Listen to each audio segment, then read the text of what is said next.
Hey, comic book fans, Kevin Gibbon with you once again on a comic book review show. Don't forget to check out my reviews on Comics for Sinners as well as Comic Crusaders websites. If you love comics as much as I do, you're going to subscribe to my channel. I review comics for Comic Crusaders. I also have my own franchises, Adolescent Radioactive Samurai Platypi and Carl Vincent Vampire Hunter. They're available on Comics Central, Indie Planet, and Comixology. Check them out. Stay tuned to this broadcast for more information. Also, like the Facebook pages for each franchise. Check out my Patreon site for some neat original artwork and shows that you won't find on YouTube. Hey, comic book fans, I'm Kevin Gibbon back with you once again, and we're looking at two more comic book reviews. Today we're going to review two comic books once again, Detective Comics Annual number 2 and Thor number 13. Let's start with Thor number 13. Thor is back in his rightful place as the god of thunder. However, he is still unworthy of wielding Mjolnir. But a lot has changed since Odin has neglected the other realms. Malekith the Accursed has conquered or aligned with 9 of the 10 realms, and now he's bent on taking Midgard, Earth.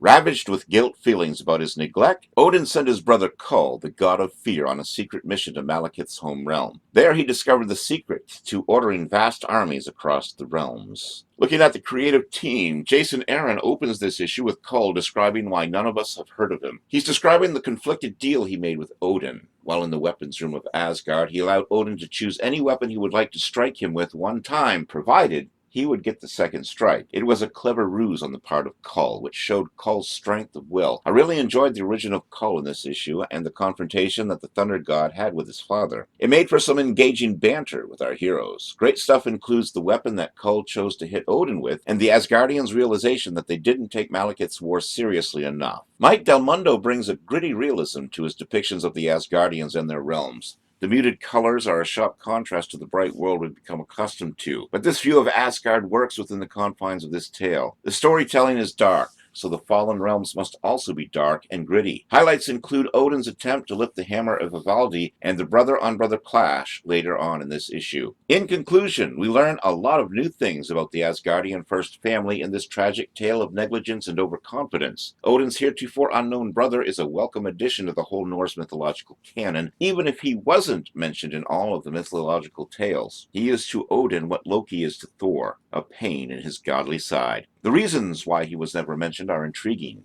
as we dwell upon his own fears and setbacks. This all builds up to an exciting climax as we face... no spoilers. To be continued. 4 stars, 9.3 rating from this comic book reviewer. Now let's look at Detective Comics Annual number 2. This issue opens with an exciting scene that takes place in Paris. Doug and Michelle are celebrating their anniversary, only to get robbed, but the robber is in for a bit of a surprise. Then we go back to a bigger robbery taking place at a bijouterie. Then it's back to Gotham City with the Batman on yet another night patrol. A dark introduction to another great tale featuring the Caped Crusader. Looking at the creative team, Peter J. Tomasi shows us an overworked, underappreciated Bruce Wayne as the Dark Knight in a dangerous land. He's so overworked that he must get out his little black book. No, not the one with the girl's numbers. The little black case book with the Batman's unusual and unexplained adventures. I love that Tomasi is giving us a dose of Bruce Wayne, the billionaire playboy, in this issue as we travel to Europe on an adventure that sees the resurrection of one of Batman's most dangerous foes. Or does it? The noir aspect is strong, and that's what I like. In one amusing scene, a young man is seeking Bruce's autograph, and Bruce pays him $1,000 just to be left alone. The humor factor is just as strong as the mystery element, and that makes it an even more enjoyable read. Great stuff includes the appearance of Sophia Zervis and the attempted robbery of Alfred. Travis Moore and Max Rayner are a dynamic duo of great artistic ability as they render the Batman and his friends and foes in a menacing light. They do a tremendous job with illustrating this annual, and I love their versions of these characters. Highlights include the splash of Batman pouncing on our vile villain, and the splash of the real threat of this issue, taking Batman by surprise. In conclusion, the surprises keep coming. Batman is right in guessing that this issue's villain,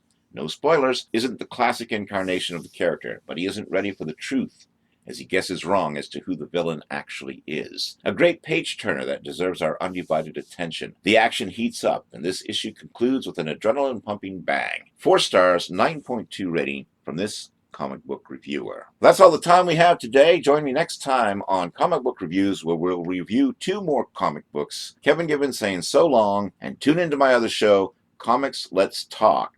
If you love comics as much as I do, you're going to subscribe to my channel. I review comics for Comic Crusaders. I also have my own franchises, Adolescent Radioactive Samurai Platypi and Carl Vincent Vampire Hunter. They're available on Comics Central, Indie Planet, and Comixology. Check them out. Stay tuned to this broadcast for more information. Also, like the Facebook pages for each franchise. Check out my Patreon site for some neat original artwork and shows that you won't find on YouTube. And that was our look at comic book reviews for this week.